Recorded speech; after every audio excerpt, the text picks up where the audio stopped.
Hello again, everyone. Good day to you. Good morning, good evening, good afternoon, wherever you are in the world, whatever it is that you're doing as well. We hope you're well. The opening bell coming to you with Alex and Matt once again as we count down to another fight week with Harlem Eubank taking a step up in class, looking to get his train rolling again. And Diego Pacheco, well, he's chugging along, but it's very much at one pace, isn't it? And once again, his promoters, managers, and matchmakers are taking no chances with Diego.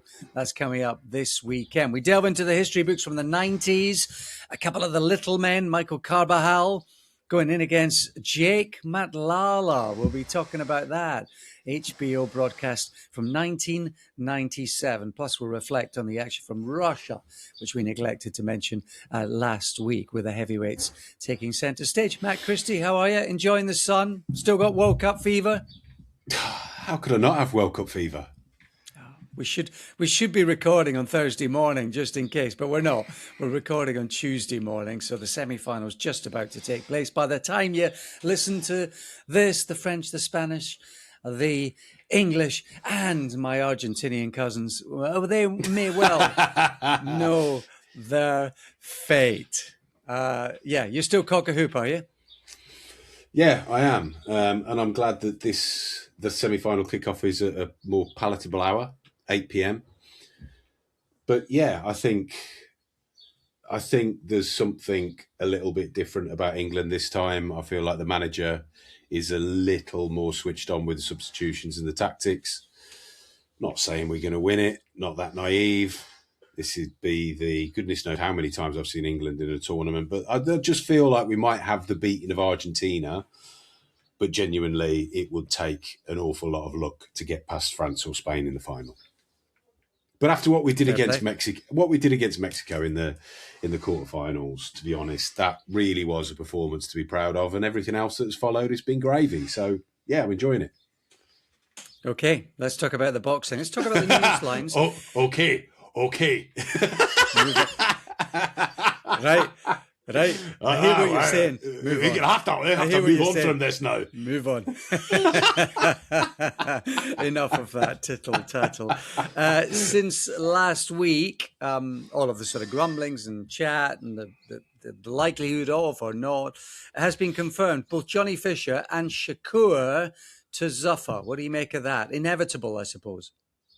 I think, you could say it's inevitable. I mean, I can't imagine that a couple of months ago the Johnny Fisher signing was inevitable. You wonder how they're going to match him. He's obviously been paid a lot of money. Eddie Hearn said, while this was kind of all going on in the background, Eddie Hearn said that they'd offered Johnny Fisher 6 times what Matchroom would offer him for a similar opponent. We don't yet know who the opponent is. And Hearn said that even if they offered him half what they've offered him, we still wouldn't match it. Fisher, I think, in the press release that came through from Zuffa yesterday, was described as one of the fastest rising British heavyweights out there, which didn't strike me as quite true. He's not a top 10 heavyweight in Britain. What he does do is he sells a lot of tickets. So he probably was a useful kind of part of the marketing arm of the Matchroom business. Whether this is another stick your finger up to Matchroom and take away one of their valuable commodities, or whether this is part of the grand plan to create 50-50 fights, we wait and see. Johnny Fisher hasn't been convincing in recent fights. He was fortunate to get the decision over Dave Allen, was then stopped in the rematch, and subsequently he's kind of come back and wasn't massively convincing when he won that fight against an unthreatening opponent. But he is a popular fighter. He will put bums on seats, and he's fighting at the Copper Box Arena in September. But again, it's kind of his ceiling. You would imagine that unless something improves dramatically behind the scenes, we've already witnessed it. And in terms of talent, and no offence to Johnny Fisher, I think fighters like Johnny Fisher are a necessity in the British sport, in the British sport of boxing. But in terms of talent, he's polar opposite to someone like Shakur, who is a far more impressive signing for Zuffa. But again, the question marks are, who are they going to match him with? on the surface, it's a great signing. Shakur Stevenson, probably the closest we've got to someone like a Floyd Mayweather in the sport at the moment, in terms of his ability, in terms of, I think that he can still get better and better. And he does, although he's not exactly a marketeer's dream at the moment, I think the potential is there for him to become one in the future. So, as we've said all along with Zuffa, they're doing a lot, but the proof will be in the pudding. We see how we match him. We see what fights follow. But I think it is interesting that Shakur has said this week that Undisputed doesn't interest me. So he is really singing from that Zuffa hymn sheet. Interesting. And yeah, I mean, we have to watch, wait and see. I think you're naive if you don't think that they and Johnny Fisher will do well to win a British title on what we've seen so far. That would be perhaps overachieving, in truth, in what we've seen in terms of his ability and maybe his capabilities. That is doable, but it will depend on the landscape entirely. So that's the kind of context we're talking about. I think what's really interesting here, Matt, is given the Dana White and UFC connections, there's two questions I want to ask. The first one is, will they have to reevaluate how they've gone about things previously in mixed martial arts? Because that is a match them hard, put them in the best fights, let's create something. And you can't necessarily be doing that with someone like a Johnny Fisher. And some will say with a Conor Benn, even at a higher level. So I think the question about their matchmaking sensibilities, what's your feeling about how they're going to go about that? Because it's going to test their desires and their wants, and also their business practices of the past in mixed martial arts, with the UFC in particular. I think how they match Johnny Fisher might be more interesting than how they match Shakur Stevenson in terms of kind of their model, how they plan to take fighters forward, how they're going to look after fighters. Johnny Fisher, frankly, is a step up away from the end of his career, takes a step up again, and is in real danger of enduring the kind of beating that will force him out of the sport. What I thought was interesting as well within that promotional material, so when you get this other stuff through, generally it says Zuffa are delighted to announce the signing of X on a multi-fight deal. This was, they are delighted to announce the signing of Johnny Fisher on a promotional agreement. So whether they are just going to use him for one fight to launch, to further increase their visibility in Britain, and they're going to do it as a sold-out copper box. We wait and see. But again, a lot of it is inconsistent at the moment with their original master plan, which was to come in and make 50-50 fights, create almost a league system and a viable alternative to the current championship system. I'm like a broken record, but we're yet to see that. That was the thing that excited me the most when they came along. And at the moment, we're seeing no evidence of that. As Dana White has said multiple times, however, judge me in 12 months' time. We're kind of building something here, so let's wait and see. So that's all we can do. Yeah, I think I think I hit the nail on the head last week when the various strands that we spoke about in terms of create a bit of chaos, disrupt your rivals, get a bit of brand awareness and advertising out of there, and then maybe you go on to the different stages of your business and your business plan. So we'll see how that all unfolds. And Johnny Fisher ticks a few of those boxes. I think with Shakur it's different. As we talked about with Usyk, that is getting one of the leading names in the sport, and how you go about that project is going to be fascinating for us to watch. Because the second question I was going to ask you, Matt, is that it's quite obvious that because of the sort of Paramount connection, because of the political connections, because of the financial heft, it is possible, likely, that if they want, and obviously via in the short term maybe sell it as well, the Saudis, they could blow everyone out of the water. They can blow everyone out of the water. We're seeing it with the $10 to $15 million for Conor Benn, and we're seeing it in the 6 to 7 times pay rise for someone like a Johnny Fisher. So if they want, they can blow them out of the water. In fact, they can get whoever they want. Is that sustainable? How do you see that as a short-term business plan? Do you think that once they're established, they might move the goalposts. What's your reading of that? I'm not convinced they can blow everyone out the water.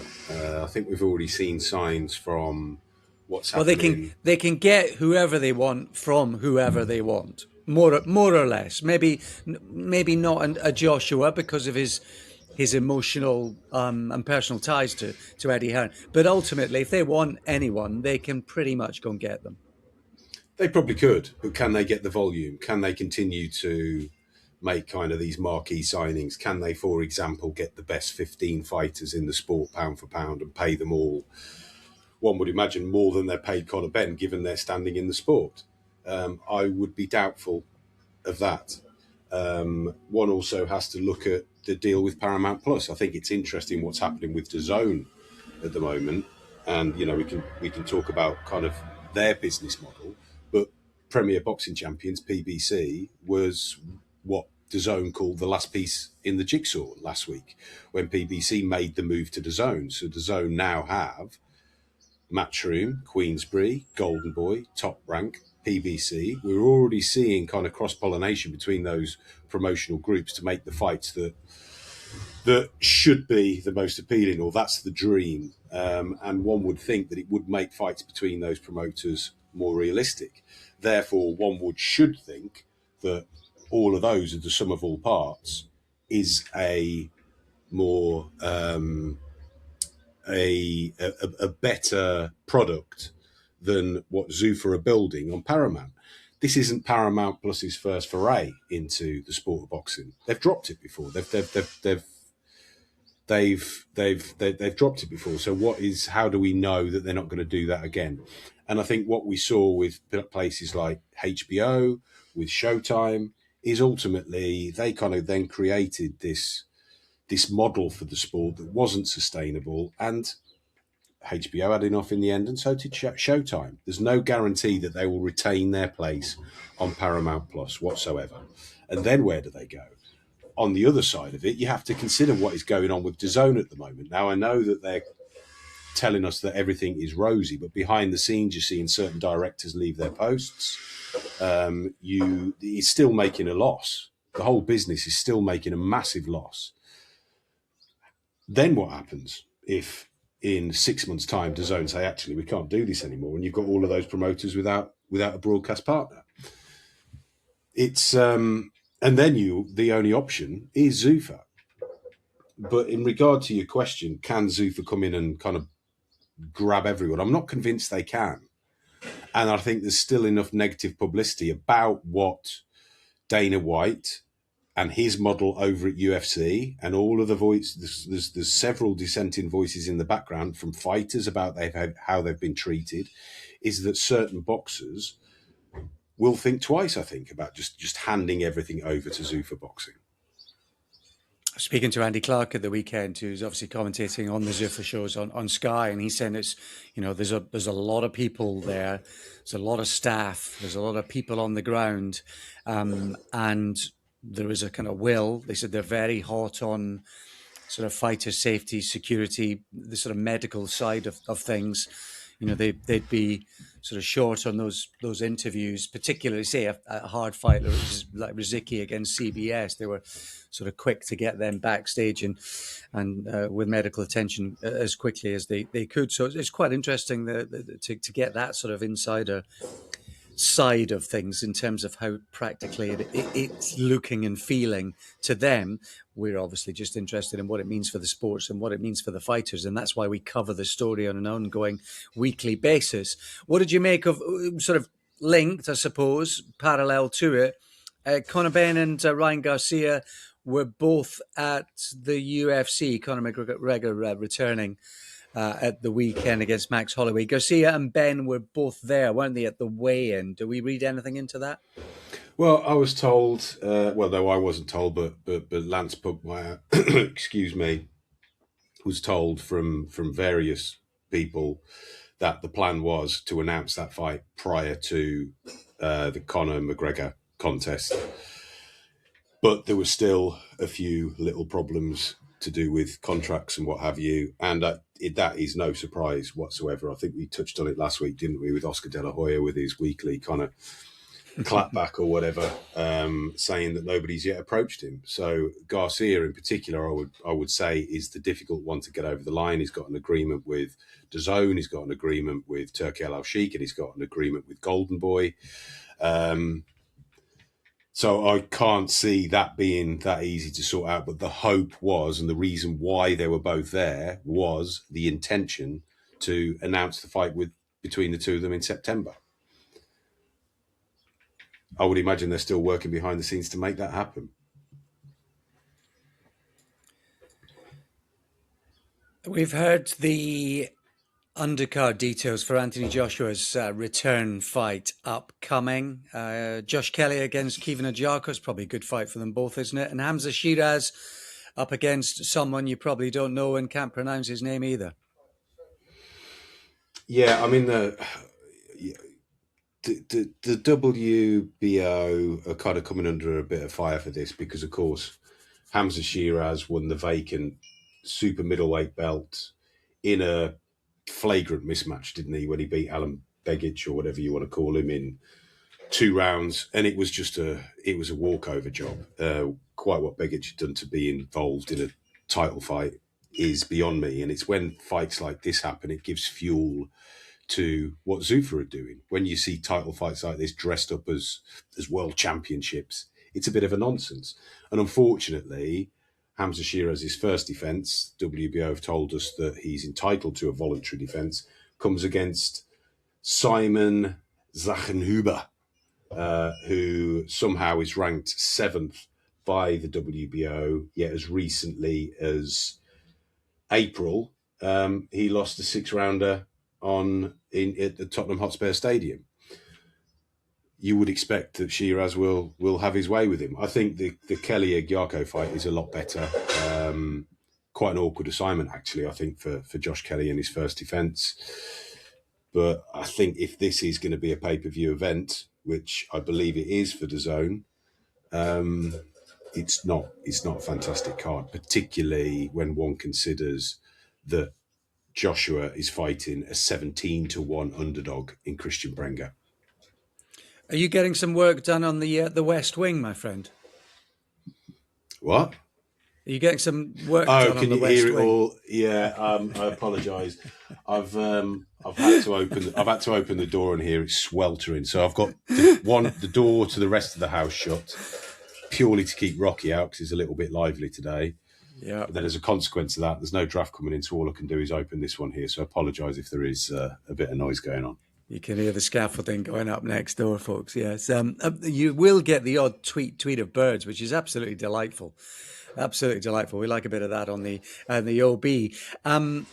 At the weekend, there was heavyweight fights out in Russia. Murat Gassiev, just way too good for Peter Kadiru.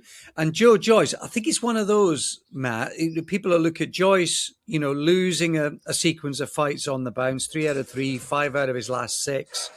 And a few of them by knockout. That's 3 stoppage losses as well. They'll look at his age 40, the slide he's on, they'll look at the result, and they might look at the finish with Joyce surrendering effectively in the 11th round, putting up his right paw and kind of eventually shaking his head at the referee. And they'll join all of those dots. It actually was a very competitive fight, wasn't it? It was a fight that Joyce was in. Arguably, it was a fight he was winning. So the finish will be a bit strange, but I know people will be joining a lot of the dots. And, you and I have obviously been sort of fearful of Joyce's health for quite some time. He's taken too many punches for many, many years, and that was in the amateurs as well. And the juggernaut seemingly running out of steam. But actually, he was really competitive prior to that. He was competitive. I thought he controlled some of the early action, some of the early rounds. His knees were then wobbled in the 4th, and then he was in trouble. But I thought he was still in the fight at the point of the stoppage. I haven't found anything from Joe Joyce. I haven't seen any comment from Joe Joyce. I suspect he's gone away and he's really thinking about his future. I think really, irrespective of how competitive he was against Sluzhenkov, I think what we really have to look at is go and watch that performance and then watch his performance against Joseph Parker in 2022, and the decline is alarming. And there is no other explanation, surely, than that is a fighter who is showing serious signs of erosion, and they continue to get worse. He's taken a lot of shots over the years. One hopes that retirement is next for him. Only he can make that decision. And it will be an exceptionally difficult decision for Joe Joyce. I saw an interview with him after he lost to Filip Hrgovic, and the guy asking the questions was very carefully and sensitively asking him, or kind of guiding him towards thinking about retirement. And you could see Joe Joyce being very offended by that notion, and saying something along the lines of, "Do you not want to see me fight again?" And the interview was, "Well, maybe." And there's a lot of love out there for Joe Joyce.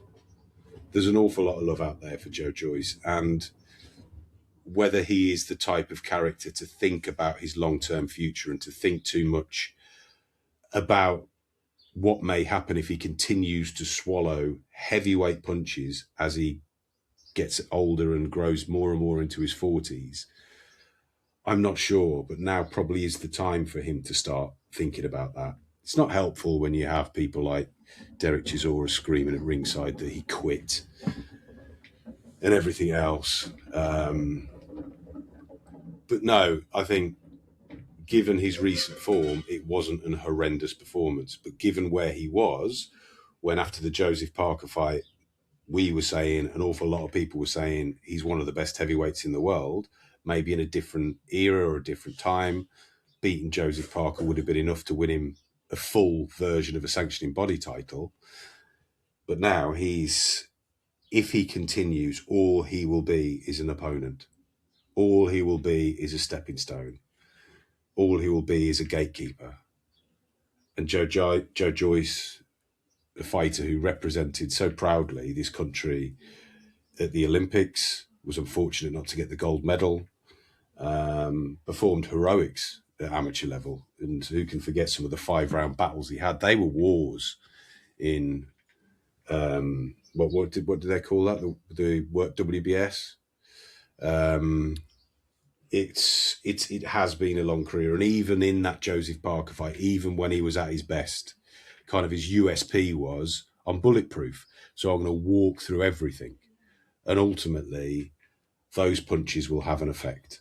And he hasn't, frankly, recovered from the first loss to Zhilei Zhang. He's the only fighter he's beaten in the last 4 years is Cash Ali. So it's up to him, but one hopes that he can now see that enough is enough. Yeah, no one wants to be clever on this. Let's be absolutely clear about this. But even in his pomp back in 2019, 2020, we were saying on the pod that you felt it was kind of in the post, that the way he was taking shots, you felt it had to come back and haunt him. And everyone back then, they were celebrating the juggernaut. They were celebrating the unbreakable chin, weren't they? There was so many people in the media were absolutely lauding that to the hilt back in the day. And I can remember in saying that we always worried that those kind of things, they rarely last. They rarely last. What's been alarming is the fall off. And I think if you're in the Joe Joyce business, friends, family, or Joe himself, or you're just a fan, or us on the pod who want to look at it as objectively as we possibly can, you look at his fight with Daniel Dubois in 2020, you look at his fight in 22 with Joe Parker, and then you look at this one. And you look at those three fights. The Joyce fight, where, for Joyce, moving around the target, variety with the jab. Parker, really effective with a left hook, punishing with sort of big, slow shots, but punishing with those shots. And then this, where he's slow, hittable, and ultimately had to give up, even although he was in the fight. So you really only have to look at those three things. But as Dave Allen said, Dave Allen came out recently, didn't he, in support of Joe Joyce because of the criticism on the back of the weekend, and just saying, what a hard man he was to be in the ring with. One of the hardest that Dave had ever been in with. And he wanted to sort of pay credit to him. And you've just done that, rightly so. But how it plays out, we wait to see. And no one should ever underestimate how difficult it is for a fighter to walk away after being defined by being that fighter pretty much as long as they can remember. It's easy for us, and I know we've said this before, but I think it's always important to ram this home, is that it's all well and good for us on the outside to say now's the time to walk away, now's the time to retire. But unless the exit door is paved with gold, what are they going to do when all they have known is that brutal trade of exchanging punches? We've seen it recently. There's an announcement that Hasim Rahman's going to come back. It's recently been put back until July, I think. So he's coming back at the age of 53 with an ambition to be the oldest heavyweight champion in history. Chris Bird came back recently at the age of 55 and was knocked out in the first round. It goes on and on and on. There's others. Razor Ruddock came back about 10 years ago, ended up getting horribly knocked out.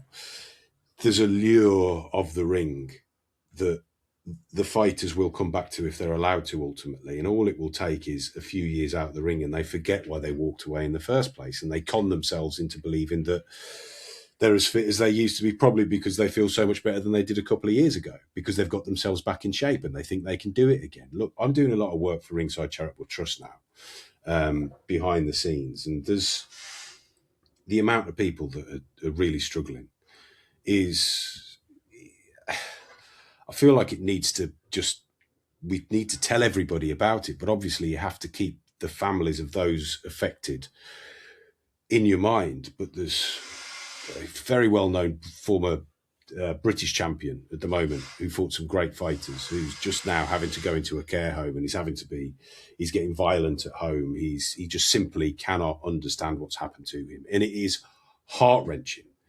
And the issue is that, how do we stop them from doing it? How do we stop these fighters from moving forward? I think when you have some people like Chris Bird and Hasim Rahman coming back in, the commissions that are allowing those fights to happen, the promoters that have the gall to invite people to watch, should take a long, hard look in the mirror.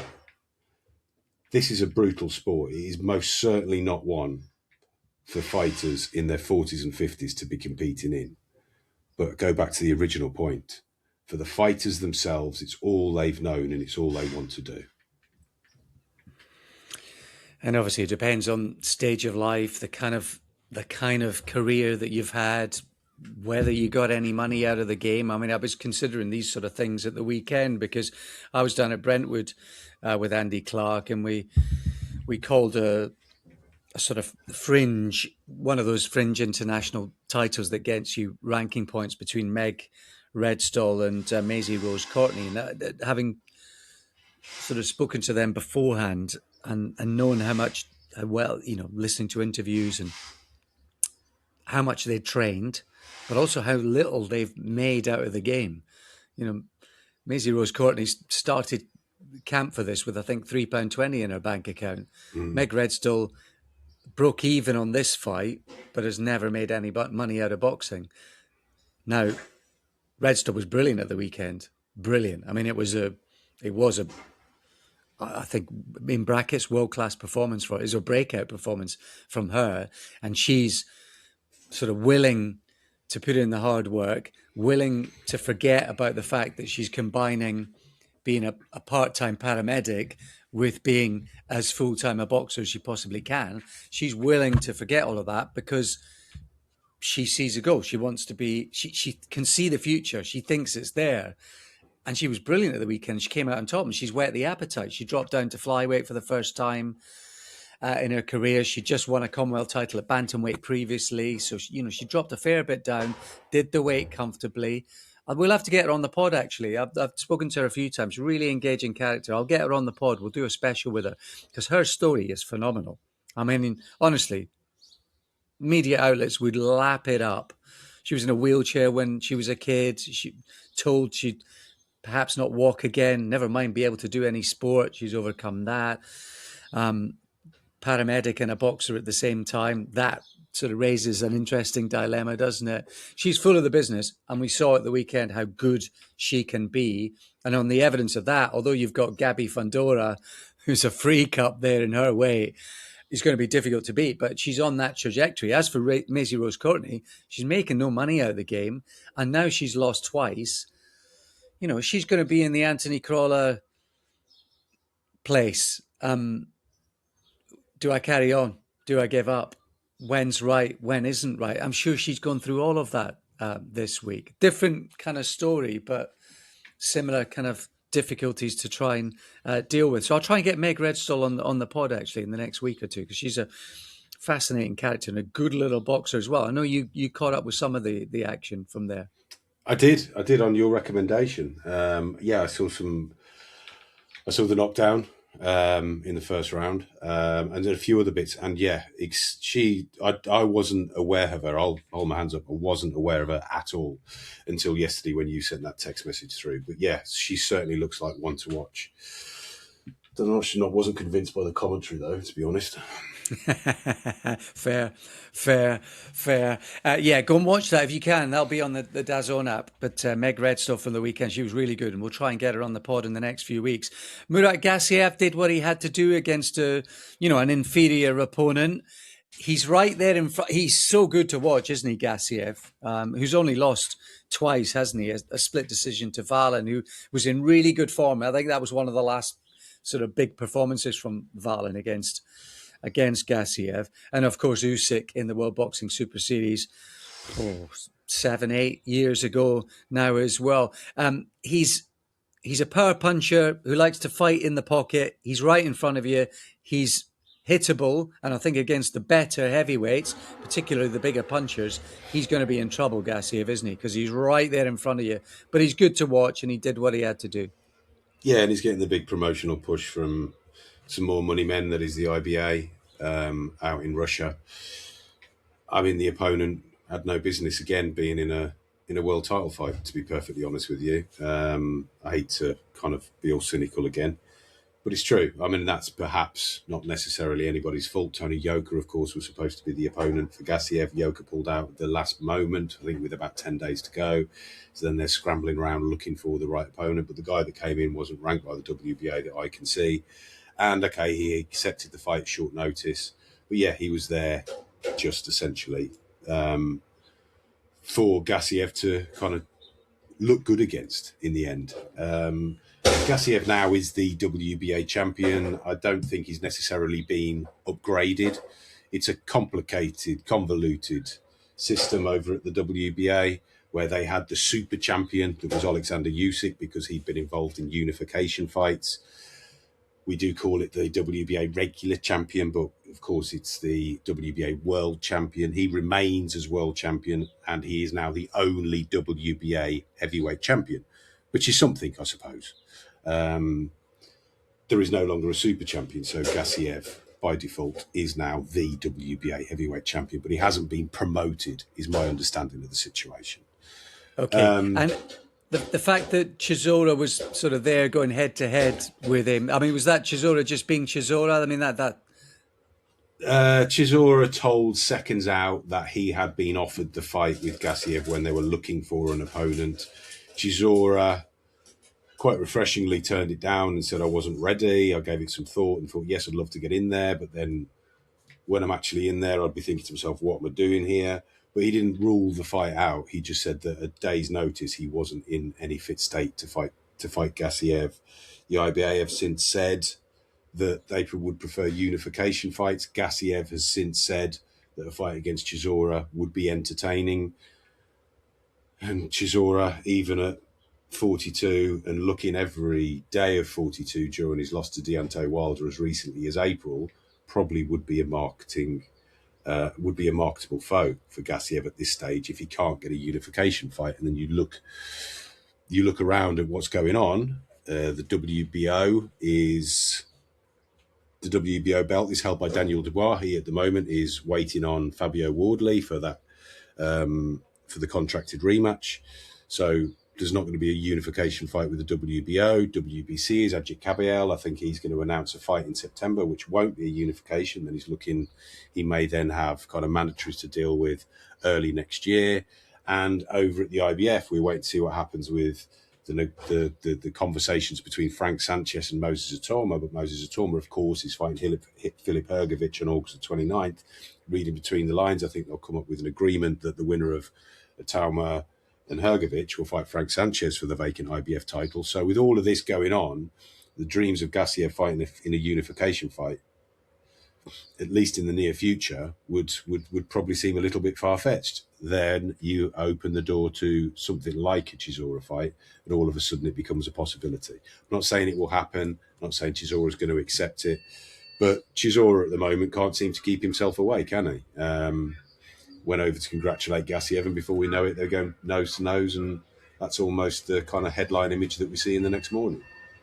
Yeah, and I think because of that and because of the timing structure that you've just laid out, that there might not be the big fight that Gassiev wants, and that is maybe a moneymaker and a name that fits the bill, even although it's not particularly palatable for those of us who've watched Chisora over the last few years.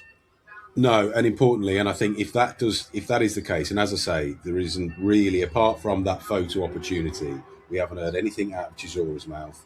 Chisora was put in Gassiev's mouth by the people asking the questions. So apart from that, we haven't seen any evidence that this is going to happen. However, my point is, if it does happen, that will be the second fight that Gassiev will have had defending a WBA title against an opponent that isn't ranked in their top 15. And you need to ask questions about that. You need to be asking questions. People need to be saying, why is this allowed?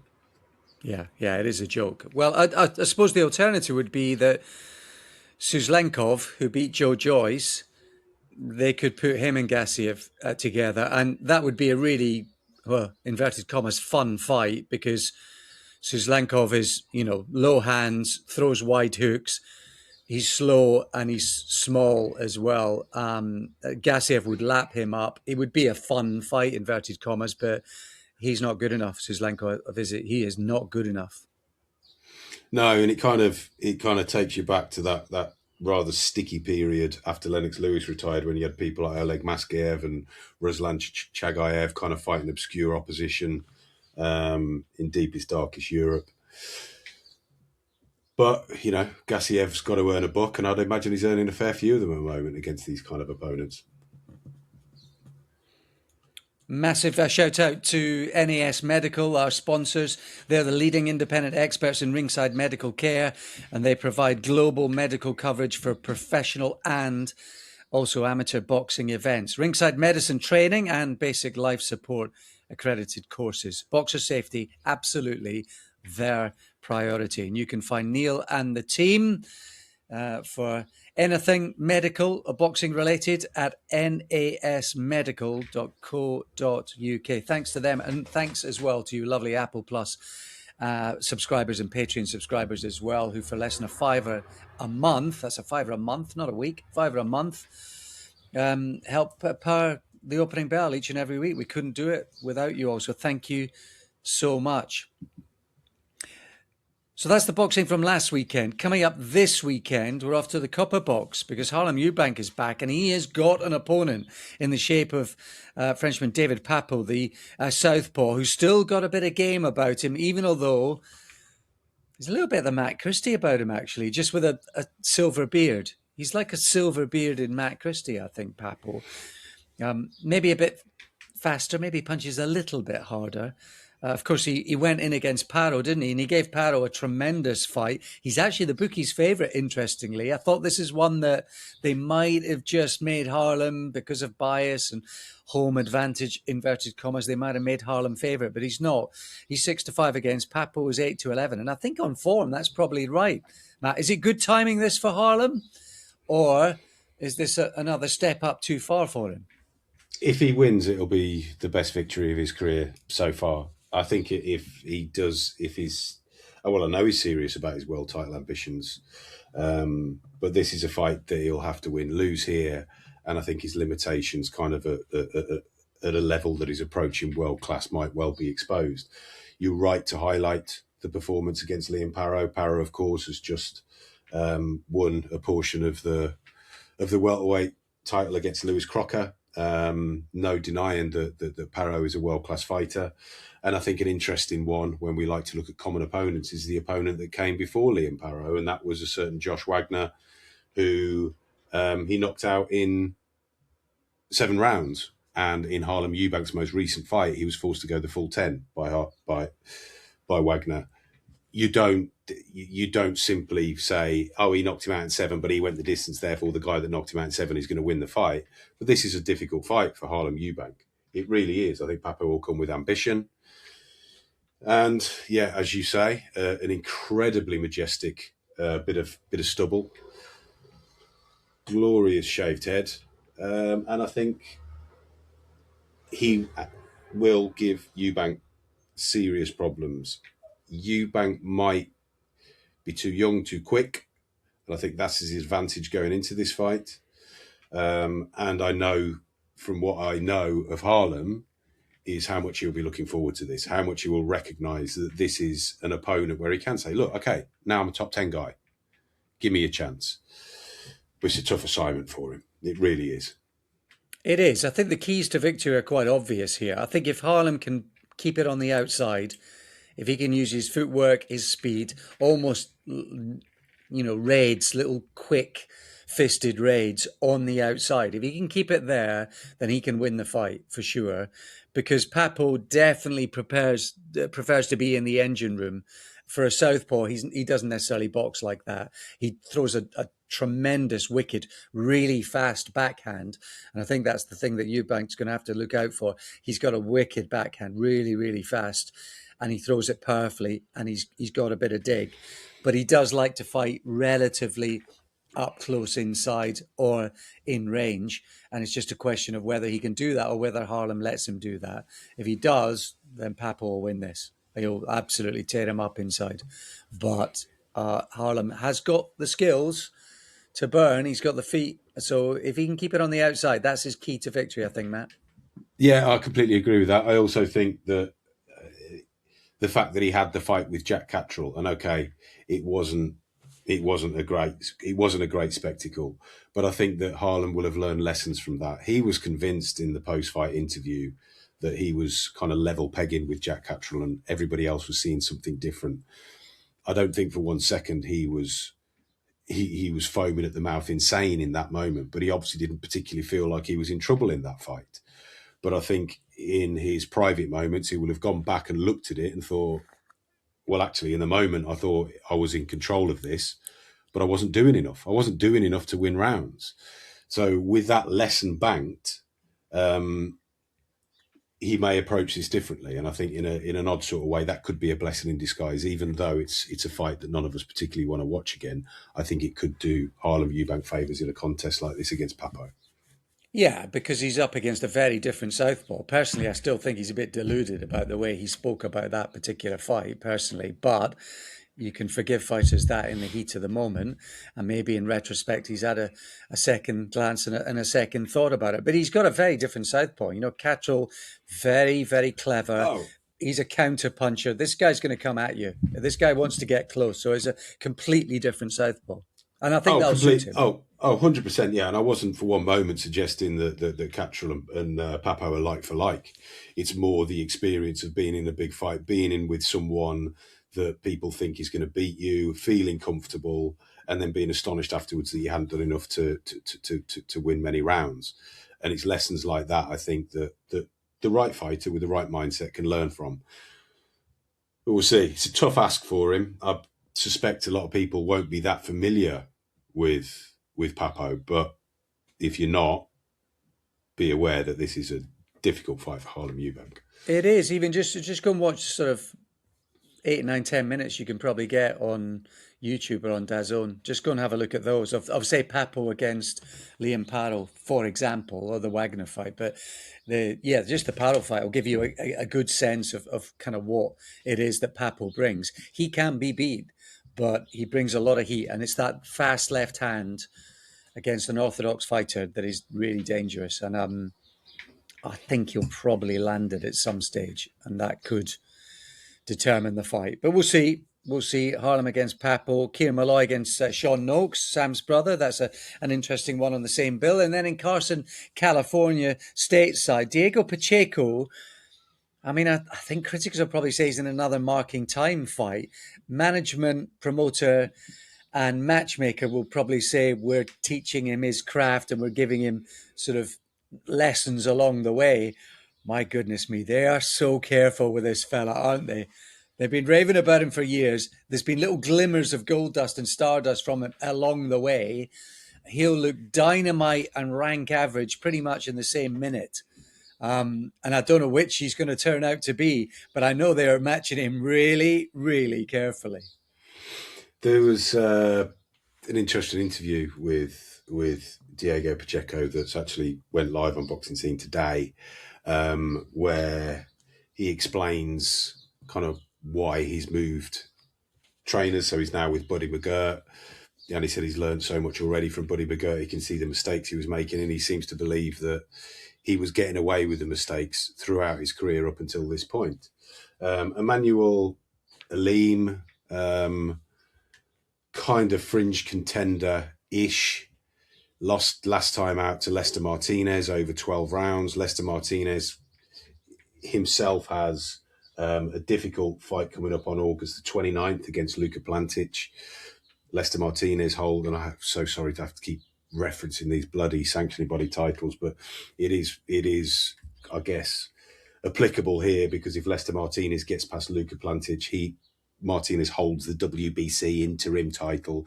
Therefore, if that belt is doing its job, he should be next in line to fight the Canelo and Billy winner.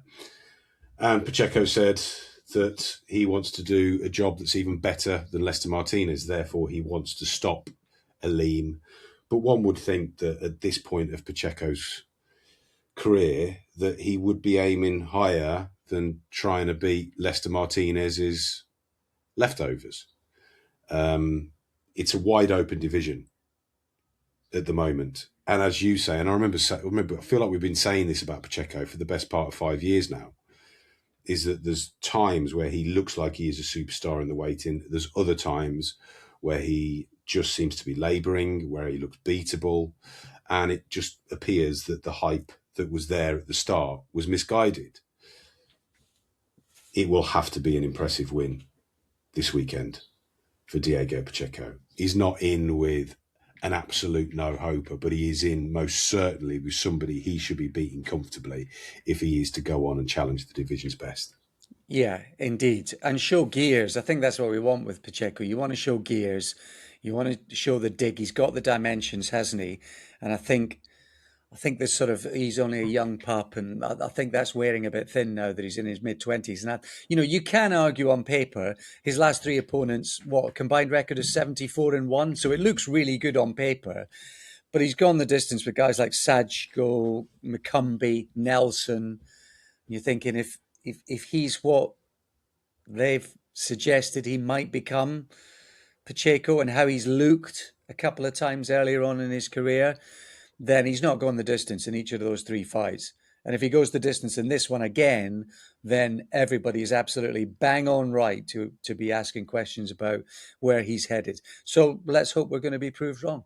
Well, not proved wrong, because I'm not saying it's one way or another, but let's see if he can show us a different direction, a different bit of bite. Yeah, and Aleem is a very similar opponent to those that you've just mentioned. Very similar level opponent. Exactly. A guy who's kind of flirted with top 10 rankings, but has always kind of been exposed when he's actually got into those top 10 rankings.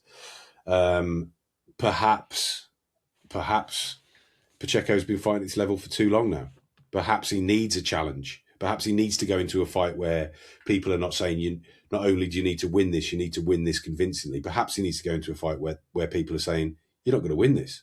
Maybe he needs that challenge. Maybe he's just got into a certain mentality.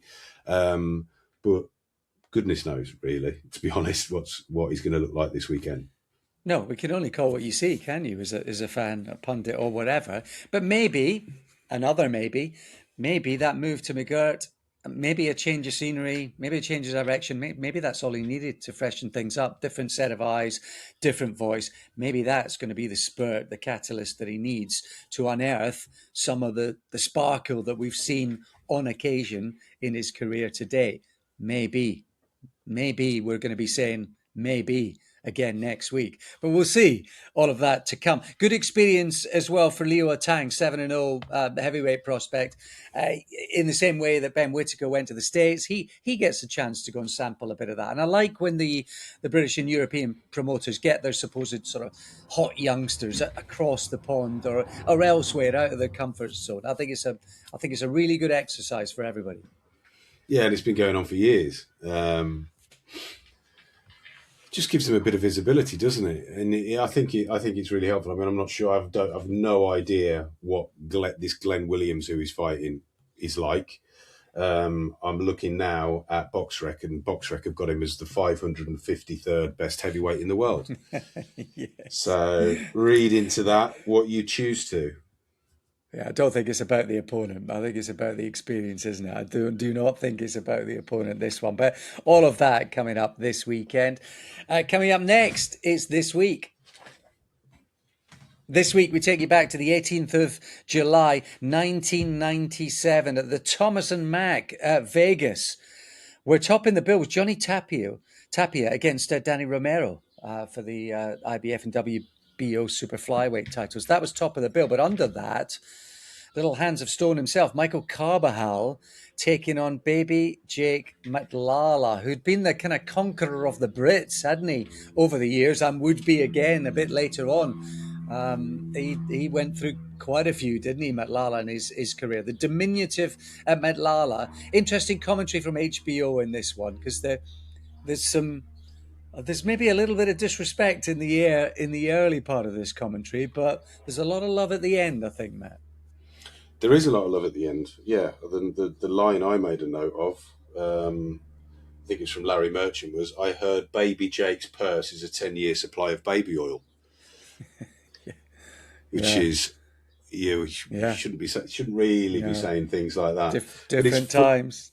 4'10.5". Baby Jake Matlala. The first time I saw him was when he fought Dave McCauley. He came unstuck against Dave McCauley, but he gave him a heck of a fight before being knocked out in 10 rounds. But of course, then he went on to beat Paul Weir. I think he'd beaten Mickey Cantwell, hadn't he, just before this fight on a split decision, but not remotely fancied at all to do anything against kind of Carbajal, who was the golden boy of these weight classes at the time. Another one was, again, I think this was... I think it was Jim Lampley who said that Matlala was handpicked for Carbajal. He was 45-3 going in, 30 knockouts, and at 5'5", looked absolutely enormous, didn't he? Against Baby Jake. Fascinating to see Baby Jake Matlala in action. I don't think it's any exaggeration to say that the gloves that he had on his fists were bigger than his head. And I don't mean collectively. I mean, each individual glove appeared to be bigger than his head, as he is motoring around like some demonic little terror after poor old Michael Carbajal. I think during the fight, you may have been asking, if you were Team Carbajal, why on earth have we got this fella in for Michael Carbajal, who is in kind of trying to rebuild a little bit. He'd lost 6 months before in the same Thomas and Mack venue on a split decision to Mauricio Pastrana, which was a bit of an upset at the time. He had come back in the interim and beaten Scotty Olsen with a knockout in 10 rounds. But as the fight progresses, there is this, are we witnessing the final throes of Michael Carbajal? But you look back on it now and you can kind of say, oh, they don't make him like they used to. Look at him fighting in January, then fighting 3 months later and fighting Scotty Olsen, and then he's going in just 2 months after that with Baby Jake. But that was his undoing in this fight ultimately, because the fight was stopped on cuts, and this was the third fight in a row, and they're all in quick succession, where the same wound is being opened above his left eye. Yeah, left and right. I mean, the left was the worst, but then the right as well. And I think they were all by punches to my eye. I think they were all punches. Wasn't as clear with the right. The left eye definitely a punch, but there were a couple of up jabs when the left when the right eye went in the seventh, and it looked like there were two kind of up jabs when you see the replay in between the rounds. But yeah, the cuts for Carbajal ultimately were the reason why the fight was stopped. But he was behind on the cards, and it was mainly all Matlala, wasn't it? What a pocket rocket! What a powerhouse at 4'10". Really muscly, energetic for any sort of outsized boxer in any weight division in any time in history. You want to see how you go about beating the bigger man. This is your object lesson. This is 101 how to get the job done. He is dynamite on this night, Matlala, Matt. 35 years old. He'd been a professional since 1980. This is what, his 19th or 20th year as a professional fighter. And he'd spent most of it as kind of an unknown. And he was a massive underdog going into this. He didn't fight like it. He fought like this was his moment. And it was. This was the moment where briefly we had liftoff for Baby Jake Matlala. He was around for a couple of years after this at the top level. And just a fascinating fighter to watch. But you could be critical of the way Carbajal was fighting. But Carbajal was never really a boxer per se. He was a fighter. And what Carbajal quite naturally will do was just opening the door time and time again to the way that Matlala wanted to fight. And, you can say, well, okay, there's a better way to do it there, Michael, when you're faced with someone 4'10.5". But how do you train? How do you prepare for someone 4'10.5"? He'd had problems before, of course, in his biggest fights against Humberto Gonzalez, who was 5'1". And he'd admitted that he'd had problem with the dimensions of little Humberto Gonzalez. But again, this is someone even smaller. And Matlala closing the distance in every single round, very accurate with his uppercuts and his hooks, and just punishing Carbajal throughout the fight. I did think it was fairly close. I think Carbajal won his share of rounds. I think Harold Lederman, who was on the HBO comms, as he always was, kind of acting as the TV judge, he gave Carbajal some rounds. I think one of the judges had them level at the point of the stoppage. The other two had Matlala just ahead. But it appeared, as the fight is progressing, that there's only one winner. There was no real sign that Carbajal was going to turn this one around. And the sort of early part of the commentary, quite sort of dismissive, and a few cheap jokes at the expense of Matlala. There's one where Big George says, as Matlala lands a few shots, Big George Foreman says, Carbajal will get annoyed with this. And then Lampley says, baby power to go with the nickname. I mean, really quite dismissive, unusually for such that quality team. But the narrative changes, and as the fight goes along, it becomes respect, and also therefore maybe some understanding, or maybe just a hint. And the second sort of narrative in the fight is that maybe Carbajal is coming towards the end, and they were probably onto it, weren't they, Matt? After those sort of long sequences prior to this, the defeat to Pastrano probably was the message in the post, wasn't it, that he was on the way out, Carbajal, even although he would sort of rebound with a handful of wins. I actually watched his final win in 1999 after this one, where he stopped Jorge Arce down the stretch. He was getting outboxed. He was so marked up, puffy as well as cut on both eyes. And he stopped Arce with a brilliant right hand in the 11th round. But he was on the thick end of getting a losing vote in that one as well. So they were probably right to be sort of reading the room with Carbajal. I think they were right to be reading the room. But again, like, the fact that he ended his career, when people talk about kind of the perfect end to a career, nobody ever mentions Michael Carbajal. He'd lost this, and in one of the upsets of the year against Baby Jake Matlala, Larry Merchant in the post-fight interview is guiding him towards the retirement door, asks him more than once, or suggests more than once, that should be his final fight. Even signs off the interview by thanking him for a great career. but he came back.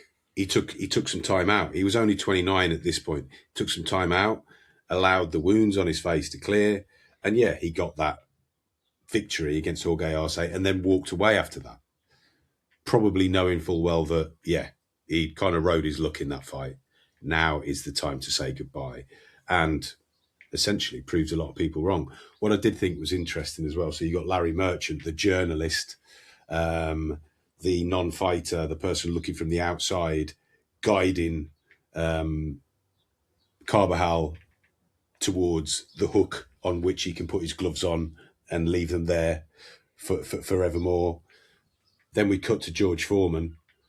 No, Carbajal will be back. That was just unfortunate. That was cut eyes. He's going to be back. Like, he's the fighter. He's like, no, you don't walk away after that. You need to come back and fight again.